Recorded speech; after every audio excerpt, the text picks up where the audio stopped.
दोस्त या दुश्मन, निकल जा यहां से वरना पुलिस बुला दूंगा। करण के कानों में ये शब्द गूंज रहे थे। वह बांद्रा के सबसे महंगे रेस्तरां की चमचमाती लॉबी में खड़ा था, भीगा हुआ, फटे कपड़ों में, गंदे हाथों से। चारों तरफ अमीर लोग उसे ऐसे घूर रहे थे जैसे वह कोई अपराधी हो। लेकिन क्या उन्हें पता था कि 20 साल पहले इसी रेस्तरां के मालिक के साथ करण एक ही प्लेट में खाना खाता था? क्या उन्हें पता था कि राजेश, जो आज BMW में घूमता है, कभी करण की फटी चप्पल पहनकर स्कूल जाता था? नहीं, उन्हें कुछ नहीं पता था, और शायद राजेश को भी अब कुछ याद नहीं था। 20 साल पहले, धारावी, मुंबई। करण, तेरी माँ ने फिर से तुझे 2 गुना टिफिन दिया? राजेश ने मुस्कुराते हुए कहा। हाँ यार, तू जानता है ना, मेरी अम्मा को लगता है मैं भूखा मर जाऊंगा। चल, आधा तेरा। धारावी के म्यूनिसिपल स्कूल में दोनों दोस्त एक बेंच पर बैठकर खाना बांटते थे। राजेश के पिता की मृत्यु हो चुकी थी और उसकी मां बर्तन मांजकर घर चलाती थी। करण के पिता ऑटो चलाते थे, लेकिन शराब में ज्यादातर कमाई उड़ा देते थे। राजेश, कसम से, एक दिन हम दोनों इतने बड़े बनेंगे कि पूरी मुंबई हमें पहचानेगी। करण ने सपने में खोकर कहा। हाँ यार, तू होटल खोलेगा, मैं गाड़ियां चलाऊंगा। साथ साथ दोनों ने छोटी उंगली से वादा किया। 20 साल बाद वर्तमान, लेकिन जिंदगी ने कुछ और ही सोच रखा था। राजेश की किस्मत पलटी जब एक सेठ ने उसके हाथ का खाना चखा। बर्तन धोने वाले लड़के से शेफ से छोटी दुकान, और फिर आज मुंबई के 5 इलाकों में उसके रेस्तरां थे। करोड़ों की संपत्ति, समुद्र के किनारे फ्लैट, नाम, शोहरत, सब कुछ। करण, वह आज भी धारावी की उसी गली में था। उसकी किस्मत तब पलटी जब उसके पिता ने नशे में गाड़ी चलाई और एक्सीडेंट में अपनी जान गंवा दी। घर पर कर्ज, बीमार मां और पढ़ाई छोड़कर ऑटो चलाने की मजबूरी। करण ने कई बार सोचा कि राजेश को फोन करे, लेकिन क्या कहता? यार, मैं असफल हो गया। नहीं, उसकी इज्जत ने उसे रोक दिया। उस बारिश की रात। अरे, तू यहां क्या कर रहा है? भाग यहां से। मैनेजर ने करण का हाथ पकड़कर धक्का दिया। करण लड़खड़ाया। उसका ऑटो बाहर खराब पड़ा था।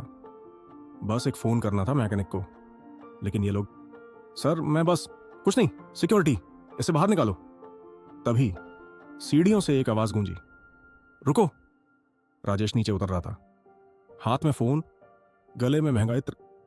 उसने करण की तरफ देखा। करण का दिल धक धक कर रहा था। पहचान लेगा या? राजेश ने आंखें सिकोड़ी। 5 सेकंड, 10 सेकंड, 15 सेकंड, फिर कुछ नहीं। क्या हुआ? राजेश ने मैनेजर से पूछा। सर, ये भिखारी अंदर घुस आया था, तो बाहर निकालो। राजेश ने एक आखिरी नजर करण पर डाली और सीढ़ियों से वापस चढ़ने लगा। करण की आंखों में आंसू आ गए। दोस्त भूल गया, पूरी तरह से भूल गया। लेकिन सर 1 मिनट। राजेश अचानक रुक गया। वह तेजी से वापस मुड़ा, करण के पास आया, बहुत करीब, और उसकी बाईं कलाई पकड़ ली। वहां एक पुराना निशान था, जब दोनों बचपन में खेलते हुए गिरे थे। करण! राजेश की आवाज कांपी। करण ने सिर झुकाया। हाँ यार, मैं ही हूं। राजेश के चेहरे पर जो भाव आए, गुस्सा, दुख, खुशी, सब एक साथ। तू इतने साल कहां था? मैंने तुझे कितना ढूंढा, तूने कभी फोन क्यों नहीं किया? मैं नहीं चाहता था कि तू मुझे इस हाल में देखे। इस हाल में। राजेश चिल्लाया और फिर करण को गले से लगा लिया। पूरा रेस्तरां सन्नाटे में था। मैनेजर का मुंह खुला रह गया। माफ कर दे यार। राजेश रो रहा था। मुझे तुझे पहचानने में वक्त लग गया, तू इतना बदल गया था। लेकिन भाई, ये निशान कभी नहीं भूल सकता। उस रात राजेश के पेंट हाउस में दोनों दोस्त फर्श पर बैठे थे, जैसे बचपन में बैठते थे। यार, तूने मुझे पहचाना क्यों नहीं पहले? करण ने पूछा।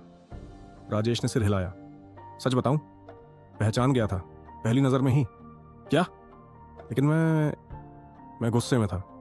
इतने साल, एक फोन नहीं, एक मैसेज नहीं।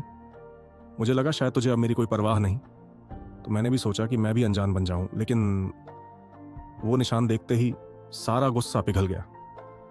करण हंसा।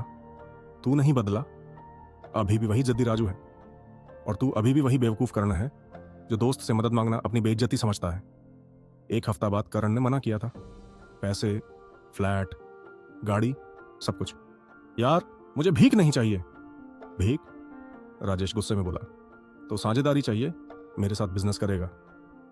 मैं तो पढ़ा लिखा भी नहीं हूं ठीक से, लेकिन तेरी अम्मा का हाथ है ना। जो चटनी वो बनाती थी, वो नारियल का मसाला, यार मेरी सारी रेसिपी उसी से है। मैं सालों से उन्हें ढूंढ रहा था, उन्हें शुक्रिया कहने के लिए। अब तू आ गया है तो चल, तेरी अम्मा को हेड शेफ बनाते हैं। और तू तू मेरा पार्टनर। राजेश, और हाँ, तेरी बेटी का स्कूल, तेरी अम्मा का इलाज, ये सब मेरी जिम्मेदारी। क्योंकि भाई, जब मेरी अम्मा बीमार थी तब तेरी अम्मा ने ही संभाला था ना। अब मेरी बारी है। करण की आंखों में आंसू थे। यार तू चुप। बस एक वादा कर, अब कभी मुझसे दूर नहीं जाएगा, ना गरीबी में ना अमीरी में। छोटी उंगली फिर से आपस में जुड़ी। 5 साल बाद आज मुंबई में अम्मा किचन नाम की 6 शाखाएं थीं। सस्ते दाम में असली घरेलू खाना और हर शाखा में नौकरी पाने का मौका झुग्गी झोपड़ियों के लोगों को। करण अब बिजनेस पार्टनर था। उसकी बेटी इंजीनियरिंग कर रही थी। उसकी मां स्वस्थ थी। लेकिन सबसे बड़ी बात, उसे अपना भाई वापस मिल गया था। एक इंटरव्यू में जब राजेश से पूछा गया, आपकी सफलता का राज, राजेश मुस्कुराया। दोस्ती? असली दोस्ती कभी नहीं टूटती, बस थोड़ी खो जाती है। और जब मिल जाए तो उसे कभी मत जाने दो।